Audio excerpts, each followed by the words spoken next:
বাবা মা সবসময়ই চিন্তা করে সন্তান কিসে ভালো থাকবে।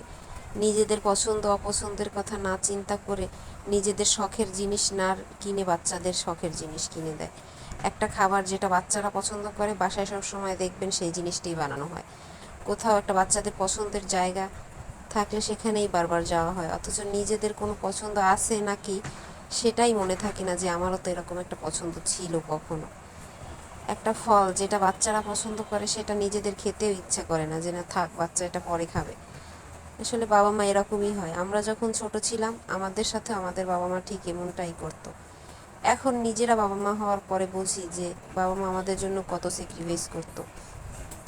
অনেকে বয়স হয়ে গেলে বাবা মার জন্য কিছু করতে পারে, অনেকের সেই সামর্থ্য থাকে না বা সুযোগ থাকে না, কিছু করতে পারে না। আলহামদুলিল্লাহ বাবা মার জন্য যে যতটুকুই করতে পারো, কারণ বাবা মা থাকলে বোঝা যায় না, না থাকলে বোঝে বাবা মার অভাবটা কতটা। সন্তানের জন্য সব বাবা মারই ভালোবাসা সমান থাকে। নিজের সন্তান যে কত বড় একটা পাওয়া সেটা একমাত্র বাবা মাই বুঝে। নিজের সন্তানের কিসে ভালো হবে কিসে খারাপ, বাচ্চা কোনটা পছন্দ অপছন্দ, সেটা তার বাবা মাই খুব ভালো বোঝে।